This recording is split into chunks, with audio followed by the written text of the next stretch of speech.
I'm conducting in the middle of the worst halftime performance of my life. Everything is falling apart. The winds are tearing from the drum line. They're two entire beats apart. And I finally cut off, and thankfully, everyone stops making sound. And dread sweeps over me as I put my arms down and see my director right there at the bottom of the podium. And he says, "Jordan, you're not going to be on center podium for a while. The band doesn't trust you."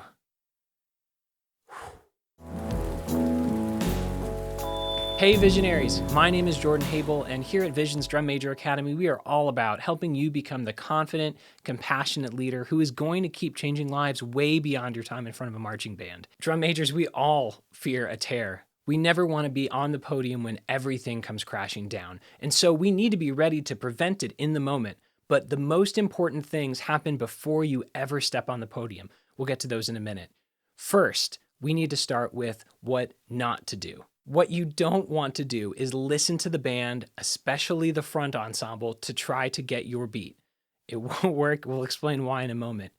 Number two, do not try to shout anything to get the band back on track. Sound travels a ridiculous amount slower than light. In the time that it takes the sound from a marching snare to travel across one football field, the light carrying your conducting pattern will have traveled across 1 million football fields.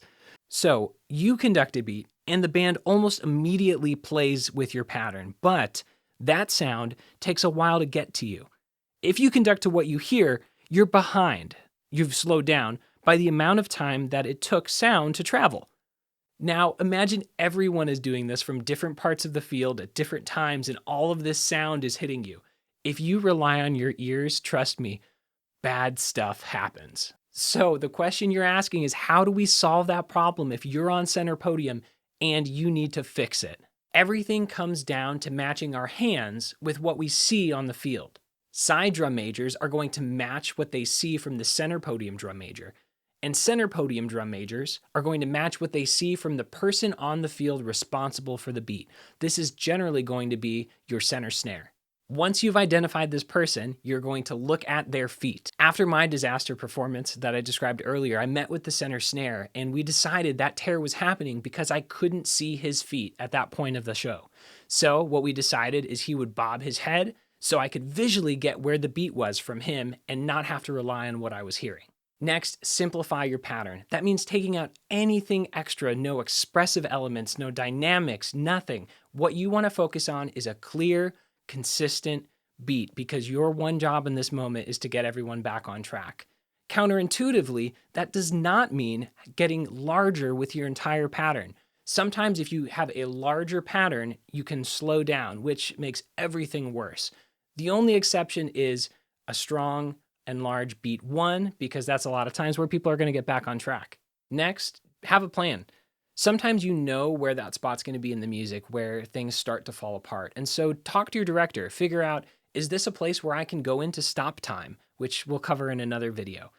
Is this a place where I need to make sure I'm communicating with that center snare player? Or maybe the beat's coming from someone else, and so I need to figure out who that person is so that I can get in line with where their feet are and make sure that I hold the band together. My final recommendation in the moment when things are going bad is to dut. Literally say dut, dut, dut, dut with the beat.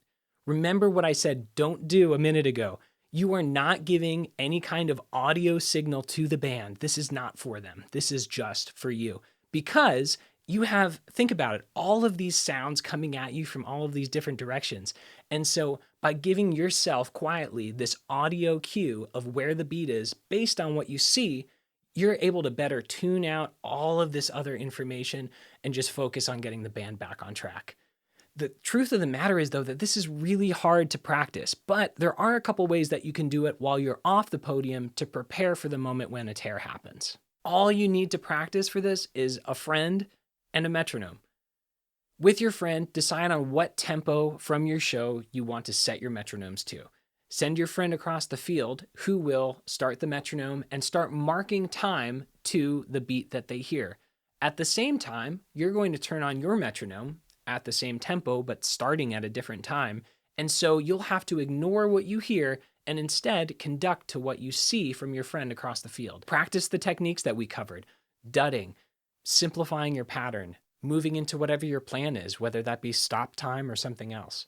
I got a chance at center podium again because I learned that the most important things that you can do are what happens before you ever step on a podium. But to even have a chance to conduct on the field, you have to have your best drum major audition. Here's how. High five.